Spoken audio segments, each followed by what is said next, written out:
अस्सलाम वालेकुम, welcome back हो गया। आज सुबह सुबह का टाइम है। बच्चों को मैं आज उनके समर कैंप स्टार्ट हो चुके हैं। बच्चों को समर कैंप के लिए स्कूल छोड़ के आया हूँ और सुबह आते हुए मंडी से मैं कुछ खीरे लेके आया हूँ। ये खीरा तो बहुत इंपॉर्टेंट है। टमाटर थे घर में और खुबानी के जो है ना 2 बॉक्सेस खुबानी के लेके आऊँ। आजकल खुबानी बहुत मज़ेदार आई हुई है। शक्करपारा खुबानी कहते हैं। मैं आपको दिखाता हूँ।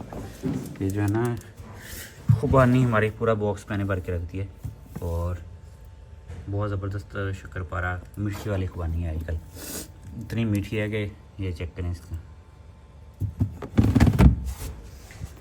ये जो खुबानी है ना, इसका जीआई इंडेक्स लो है, जिसकी वजह से खा सकते हैं। मॉडरेट क्वांटिटी में खानी चाहिए आपको, ज़्यादा नहीं। मीन्स कि आप बेहतर से शुरू हो जाएँ। बाकी आजकल एक और इशू जो चल रहा है ना, वो आपको साथ में डिस्कस करता हूँ फिर जाके। कैसे कि सर्दियाँ सारी जो है ना, सारी सर्दियाँ हमारा ये प्रॉब्लम रहा है कि ओवर वोल्टेज से ट्रिपिंग होती रही है। उसके 3-4 मुमकिन सोल्यूशन मैंने बताए थे आपको।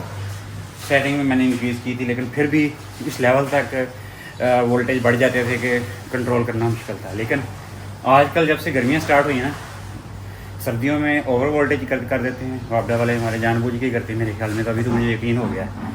और अभी गर्मी पिछले 1-2 हफ्ते से गर्मी की शदीद जो है ना हीट वेव आई हुई है। 49-50 के करीब टेम्परेचर होता है।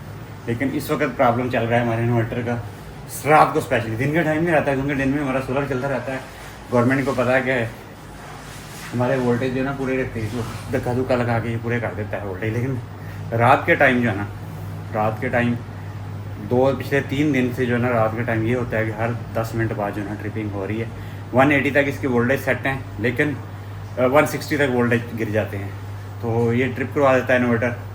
अब इसका पॉसिबल सलूशन मुझे नहीं समझ आती क्या है, लेकिन अभी तो वोल्टेज बिल्कुल ठीक है, 220 वोल्ट पूरे आ रहे हैं। लेकिन जो ही शाम होना शुरू हो जाएगी, सोलर की प्रोडक्शन कम होना शुरू हो जाएगी, साथ ही इसके वोल्टेज ड्रॉप होना शुरू हो जाएंगे और 9-10 बजे तक इतने ड्रॉप हो जाते हैं कि 160 पे चले जाते हैं वोल्टेज। कभी ऐसा नहीं हुआ, ये पहली दफ़ा हो रहा है गर्मियों में। हमें 10 साल हो गए इस एरिया में रहते हुए। अंडर वोल्टेज इस लेवल तक कभी नहीं गए, 160 तक। लेकिन पिछले 5-6 दिन से, जिस दिन से हीट वेव स्टार्ट हुई, आई डोंट नो कि ये टेक्निकल कोई इशू है या कि गवर्नमेंट जानबूझ के कर रही है या क्या सीन है, कोई समझ नहीं आती इसकी।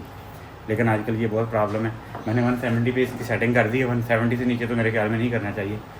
तो 170 तक आई होप कि ये ट्रिपिंग नहीं करवाएगा। लेकिन ये इशू किस किस जगह पे आ रहा है, लाजमी कमेंट करके बताइएगा। किसी और एरिया में भी आ रहा है कि नहीं आ रहा। हमारे साथ तो आजकल ये प्रॉब्लम है। दिन के टाइम बिल्कुल वोल्टेज पूरे, मैं आपको नीचे भी जाके दिखाता हूँ वोल्टेज, और यहाँ पर भी आपको दिखाता हूँ, आप देख लें। बिल्कुल वोल्टेज पूरे हैं, 223 वोल्ट आ रहे हैं अभी इस टाइम पे। लेकिन जो ही रात होगी फिर वोल्टेज जो है ना ये कम ज़्यादा होने शुरू हो जाते हैं। हमारे जो हमारे PV1 के वोल्टेज है ना, ये देखिए यहाँ पे वोल्टेज हमारा पूरा देता है 250 246 वोल्ट 270 वोल्ट तक जाता है। लेकिन 245 250 वोल्ट तक ही जाता है। लेकिन वापडा के साथ एडजस्ट हो गए, शाम को जो है ना वोल्टेज बड़े ख़राब हो जाते हैं। इसकी रीज़न मुझे समझ नहीं आई। किसी को आइडिया है तो बताइएगा कि किस किस एरिया में ऐसा हो रहा है और पाकिस्तान में बाकी जगह पे भी ऐसा हो रहा है कि हमारे साथ ही ऐसा हो रहा है। भी बोर्ड में भी इस वक्त ये घर का लोड हमारा चल रहा है पूरा का पूरा, जो है ना ये भी 225-26 वोल्ट है। 11-12 एम्पेयर हमारा लोड चल रहा है इस वक्त। यहाँ पे भी 222 वोल्ट है। थोड़ा बहुत 19-20 का फ़र्क है दोनों वोल्ट मीटर के अंदर। लेकिन रात को जो है ना बहुत ज़्यादा हो जाता है। मीन्स के वो एक टेंशन है। बच्चे सो रहे होते हैं, यकदम बिजली चली गई, फिर बच्चे सो रहे होते हैं, फिर यकदम बिजली चली गई। हाँ, वो यही चलता रहता है रात को, सही रात। अच्छा, ये गर्मी जब से ज़्यादा होनी शुरू हुई है ना, उस वक्त एसी जो है ना, हालांकि एसी हमारा तकरीबन 24 घंटे चलता है, उसके बावजूद इतनी हीट है बाहर। 46 टेम्परेचर अभी शो हो रहा है। लेकिन इतनी ज़्यादा हीट है कि एसी का कंप्रेसर जो है ना ट्रिप नहीं करता। कंटिन्यूस ये एसी चल रहा है और एक फ्रिज चल रही है। फ्रिज तो 200-300 वाट लेती है, लेकिन एसी जो है ना ये कंटिन्यूस 1 किलोवाट ऑलमोस्ट जो है ना वो ले रहा है। मीन्स कि 4-5 एम्पेयर कंटिन्यूस लेता रहता है। हालांकि इसको चले हुए एसी को तकरीबन जो है ना वो कई मीन्स के काफ़ी टाइम से चल रहा है, फिर भी लेकिन स्टेबल हो। पूरी रात भी चलता रहा, कल भी चलता रहा। लेकिन ये गर्मी इतनी ज़्यादा, हीट इतनी ज़्यादा है कि एसी का टेम्परेचर जो है ना वो बिल्कुल भी वो मेंटेन नहीं कर पा रहा है। बार बार खुलता भी है कमरा, वो भी बच्चे कभी बाहर जा रहे हैं, कभी अंदर आ रहे हैं, कभी दूसरी साइड से जा रहे हैं। लेकिन हीट बहुत ज़्यादा, इतनी शदीद हीट है ना बाहर, जिसकी कोई हद नहीं। एक और हेल्दी सैलड है इसमें, साथ कुछ मैं खा गया हूँ सारा। और साथ में जो है ना भिंडी, और भिंडी के अंदर चिकन है, बोनलेस चिकन डाल के भिंडी बनाई है। बहुत ही ज़बरदस्त, one of my favourite dish. बहुत मज़े की है। देखते हैं कि किस तरीके की, अभी खा के इसको। वैसे भी आप खा सकते हैं जितना, और साथ में जो ना घर का होममेड दही टिक्की वाला फुल टाइम। ज़बरदस्त किस्म का डिनर। बच्चे जो है ना, बच्चे चिकन खाते हैं, वो भिंडी नहीं खाते साथ, उनके लिए चिकन कौरमा बनाया हुआ है। और हमारी जो है ना भिंडी, कितनी ज़बरदस्त किस्म की जो है ना इसकी लुक आ रही है, आप चेक कर सकते हैं। फुल टाइम जो है ना हेल्दी देसी घी के अंदर बनी हुई भिंडी। जैसे जैसे शाम होनी शुरू हो गई है ना, अभी आप टाइम दिखा देता हूँ मैं आपको। इस वक्त 7 बजे का टाइम, 7:15 बजे का मगरब होने वाली है जस्ट। और वोल्टेज जो है ना ड्रॉप स्टार्ट हो गया, मीन्स के ड्रॉप नहीं अभी हुए, अभी 220 वोल्ट है। लेकिन ये जैसे ही रात होती जाएगी ना, ये कम होने शुरू हो जाएंगे। अभी लोड भी हमारा 6.6 एम्पेयर चल रहा है, लोड जो हमारा लाइव है। यहाँ पे दोनों साइडों पे डीपी के ऊपर जो है ना वोल्टेज के 220 होने शुरू हो गए हैं। और ये जब जो ही ये रात के 9-10 बजेंगे ना, लोड हमारा इतना ही रहता है 6-7 एम्पेयर का। क्योंकि मैंने जैसे आपसे शेयर किया था कि जो आजकल एसी जो है ना ट्रिपिंग नहीं करता, मोस्टली वो 1 किलोवाट लेता रहता है 24 घंटे तकरीबन जब चलता रहता है। तो 1 किलोवाट की लोड पे ये जब 1 किलोवाट की लोड पे भी इवन जो है ना रिड्यूस हो जाएंगे, 180 से नीचे चले जाते हैं वोल्टेज। इसकी वजह से रात को बहुत प्रॉब्लम है। ये यहाँ पे भी जो है ना हमारा जो सिस्टम है उसके ऊपर भी मैं आपको दिखाता हूँ। इसमें भी वोल्टेज और टेम्परेचर शो होता है। टेम्परेचर तो अभी डाउन हो गया, वरना सारा दिन जो ना पावर ग्रिड के अंदर जाएंगे ना, वोल्टेज के अंदर, पावर ग्रिड के अंदर 218 वोल्ट अभी शो करा रहा है। बाहर मैंने दिखाया आपको 220 वोल्ट है, यहाँ 218 वोल्ट है, यानी कि कम होने शुरू हो गए हैं ये भी। और ये इसके बाद जो है ना इसमें एक और टेम्परेचर भी जो है ना वो इसकी सेटिंग के अंदर टेम्परेचर जो है ना अभी ये डाउन हो गया। लेकिन आजकल टेम्परेचर भी सारा दिन जो है ना 60 के आसपास ही रहता है फ़ैन लगाने के बाद भी। आप देख सकते हैं अभी भी मगरब हो चुकी है, लेकिन 47.6 डिग्री सेंटीग्रेड है अभी भी उसका टेम्परेचर। अच्छा, खुबानी जो है ना बहुत फिट चीज़ है, मैं लेके आया था सुबह, मैंने कहा लोगों को दिखा दें। हमारी तरफ जो है ना अभी मैं खा रहा हूँ इतनी ही खुबानी एक टाइम पे। ये बिल्कुल वाइट है, आई डोंट नो कि यहाँ पे अभी भी ग्रीन जो है ना झलक दे रही है, लेकिन एक्चुअली में ये वाइट, बिल्कुल वाइट कलर है इसका। शक्कर-पारा का पता नहीं, शक्करी कोई इसको कहते हैं टाइप, बहुत ही ज़्यादा जूसी है ये। एक्चुअली हमारी तरफ वो एक ऑरेंज वाली जो है ना हम वीडियोज़ में देखी है, जो चित्राल गिलगित वाली साइड पे कुछ एरियाज़ में वो ऑरेंज वाली खुबानी एक आती है, वो हमारी तरफ नहीं आती। लेकिन ये शक्कर-पारा या पता नहीं क्या इसको टाइप कहते हैं, बिल्कुल वाइट वाली जो है ना खुबानी है। और जब आप डाइट करते हैं ना तो उस वक्त कॉन्स्टिपेशन बहुत ज़्यादा होती है। पता नहीं मेरा एक्सपीरियंस है कि आप किसी का भी एक्सपीरियंस होगा, तो उसके लिए ये खुबानी जो है ना लो ग्लाइसेमिक इंडेक्स फ्रूट है। इसको जो है ना जी भरकर खाएं, बहुत अच्छी चीज़ है। और एक वक्त में इतनी ज़्यादा, इससे ज़्यादा नहीं खाना, मैं भी इससे ज़्यादा नहीं खाऊंगा तकरीबन। इसमें भी बच्चे कुछ ना कुछ टेस्ट करेंगे। मैं तो अंदाज़ा लगाया 6 से 8 या 8 से 10 खुबानी है टाइम पे आप खा सकते हैं एक दिन में, इससे ज़्यादा ना ही खाएँ। लेकिन ये कब्ज़ के लिए बहुत फिट चीज़ है। तो हम सेशन रखते हैं, एक हफ़्ते आलू बुखारा लेके आते हैं, एक हफ़्ते खुबानी, एक हफ़्ते जो है ना आड़ू। तीनों चीज़ें बहुत फिट हैं, खानी चाहिए, हेल्दी हैं, ग्लाइसेमिक इंडेक्स लो है और बहुत ही फ़ायदे हैं इनके।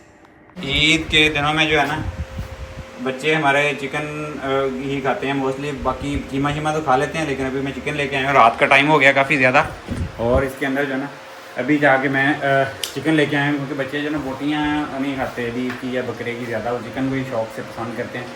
तो इसलिए जो है ना मैं अभी चिकन गया था। चिकन का रेट तो मुनासिब है, लेकिन मिलना बड़ा मुश्किल है आजकल, बहुत कम लोगों ने रखा हुआ है चिकन। काफ़ी ढूंढ ढांड के जो है ना चिकन लेके आए हैं।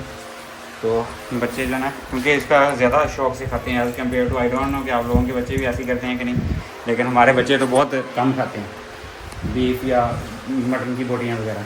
बाकी आज हमारा ग्रॉसरी डे चल रहा है, इसमें जो है ना वेजिटेबल्स और वेजिटेबल नहीं लेके आया अभी मैं, सारे फ्रूट्स वगैरह लेके आया हूँ, गोश्त वगैरह लेके आया हूँ, कुछ चीज़ें और सामान था घर का वो लेके आए हैं। बाकी आपको पता पाकिस्तान में गर्मी बहुत ज़्यादा है, यहाँ पे बड़े बड़े मॉल्स नहीं हैं जैसे बाहर होते हैं दुबई सऊदी वगैरह में। जैसे हम जाते थे वहाँ एक ही जगह से सब कुछ लेके आ जाते थे, यहाँ पे हर जगह पे जाना पड़ता है और बड़ा टाइम निकाल के जाना पड़ता है। आपको पता है कि इतनी गर्मी होती है कि वहाँ पे आप खड़े नहीं हो सकते, या आधा घंटा पौने घंटे से ज़्यादा आप खड़े नहीं हो सकते। चिकन वाली शॉप में जाएँ, या आप मीन्स के कोई फ्रूट खरीदने के लिए जाएँ, या वेजिटेबल लेने के लिए जाएँ, या ग्रॉसरी के लिए जाएँ। तो बड़े शहरों में तो मॉल वगैरह हैं, लाहौर वगैरह, इस्लामाबाद वगैरह में। बाकी छोटे शहरों का हाल तो अल्लाह ही हाफ़िज़ है, वहाँ जाके आपको चीज़ें जो है ना टू द पॉइंट लेनी पड़ती हैं, काफ़ी दफ़ा जाना पड़ता है, फिर जाके मिलती हैं। तो मैंने भी अभी कल सब्ज़ियाँ भी लेके आनी हैं, सब्ज़ियाँ लेने जाना है। फिर उसके बाद कुछ हमारे ग्रॉसरी के भी आइटम रहते हैं जैसे कुकिंग ऑयल वगैरह, तो दालें शालें ये वो भी ख़त्म हुई हैं। महीने की ग्रॉसरी के 1-2 दिन होते हैं जहाँ करनी पड़ती है, सारा कुछ लेके आना पड़ता है। फिर ये है कि महीना अच्छा गुजर जाता है, उसके बाद नेक्स्ट मंथ फिर सही। हर बंदे का यहाँ पे अपना ही लेवल है। मिम्मी का भी दिल किया, मिम्मी कहती मैंने तो पिज़्ज़ा खाना है भाई, कोई बंदे के कुछ फरमाइश है, दिन की कुछ फरमाइश होती है। और अभी मीमी जो है ना बेटी मेरी पिज़्ज़ा खा रही है, कहती है पिज़्ज़ा खाना है। बाकी ये है कि वोल्टेज का मसला आजकल आ रहा है, पता नहीं आप लोगों की तरफ आ रहा है। मुझे तो पिछले 4-5 दिन से हमारे घर में तो काफ़ी प्रॉब्लम है इस वक्त। वोल्टेज जो है ना डाउन होने का प्रॉब्लम चल रहा है रात के टाइम पे। काफ़ी ज़लालत बड़ा सफ़र है, इसको पता नहीं कैसे ओवरकम किया जा सकता है। सब लोग अपनी अपनी राय दें कि इसको कैसे हम ओवरकम। मैंने सेटिंग में तो कर दिया इसको 170, लेकिन उससे नीचे अब कितना कहाँ तक जा सकते हैं इनोरेक्स में, यानी कि 160 भी जा सकते हैं या 150 तक जा सकते हैं। और इसके क्या यानी कि होते हैं नेगेटिव इम्पैक्ट क्या होगा इसको अगर और फर्दर सेटिंग में रिड्यूस करें। बाकी ये है कि मुझे तो नहीं लगता ज़्यादा रिड्यूस करना चाहिए इसको। इसकी जो है ना कंप्लेंट वगैरह ही करते हैं वापडा के अंदर कि इसके वोल्टेज वगैरह सेट करें। मेरे ख्याल में ट्रांसफार्मर का ही कोई इशू लग रहा है मुझे। तो इसके बारे में अपनी कीमती राय लाजमी दीजिएगा कि किसी और एरिया में भी ऐसे हो रहे हैं कि हमारे एरिया में सिर्फ है या वोल्टेज ड्रॉप का। ये एक डिफरेंट मसला ये है कि गर्मियों में जो है ना अभी वोल्टेज ड्रॉप हो रहे हैं रात के टाइम पे। दिन के टाइम पे ठीक थे, दोपहर को इवन पीक टाइम में जब मैक्सिमम प्रोडक्शन हो रही थी उस वक्त 240 तक जा रहे थे। लेकिन जो ही रात होती है इसकी सोलर की प्रोडक्शन बंद होती है, वापडा के ऊपर शिफ्ट होते हैं। तो वापडा की जो प्रोडक्शन है ना वो उसके वोल्टेज जो है ना 220 होते हैं। 220 से ड्रॉप होके जो है ना वो 216, 210, 180, 170, 180 से नीचे चले जाते हैं। आज तो मैंने 170 कर दिया। वैसे 170 से ऊपर रहे तो फिर तो ठीक रहेगा, वरना इससे भी नीचे के तो मसला हो सकता है।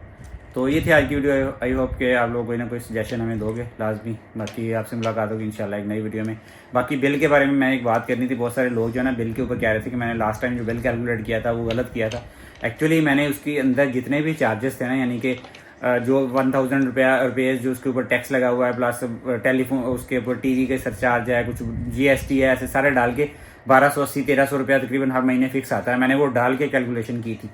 लेकिन फॉर वेरी मीन्स की to be honest and for further clarification जो है ना इस महीने जो बिल आएगा ना 20 तारीख तक आ जाएगा बिल। अभी आज 13 होगी आज। तो उम्मीद है कि ये 20 से पहले बिल आ जाएगा और ये तीसरे महीने का बिल होगा, पूरे क्वार्टर का बिल होगा। इसमें जो है ना अप्रैल मई जून ये 3 महीनों का बिल होगा। इसके अंदर जो है ना सारी क्लैरिफिकेशन आ जाएगी। मैं एक्चुअल कैलकुलेशन आपके सामने रखूंगा कि हमने हर महीने कितने इंपोर्ट किए और कितने एक्सपोर्ट किए, उसमें कितने पीक टाइम के ऊपर इंपोर्ट किए, कितने पीक टाइम के ऊपर एक्सपोर्ट किए, या ऑफ पीक में जो भी इंपोर्ट एक्सपोर्ट है सारी कैलकुलेशन जो है ना मनी के अंदर के एक्चुअल हमें कितने में यूनिट पड़ रहा है जो पीक टाइम वाला है, और बाकी यूनिट कितने, बाकी तो एक्सचेंज हो जाते हैं सारे यूनिट। पीक टाइम का ही बेसिकली मसला है। तो फुल क्लैरिफिकेशन के साथ उसको जो है ना इस बिल के अंदर इंशाल्लाह मैं शो करवाऊंगा, आपको दिखाऊंगा कैलकुलेशन।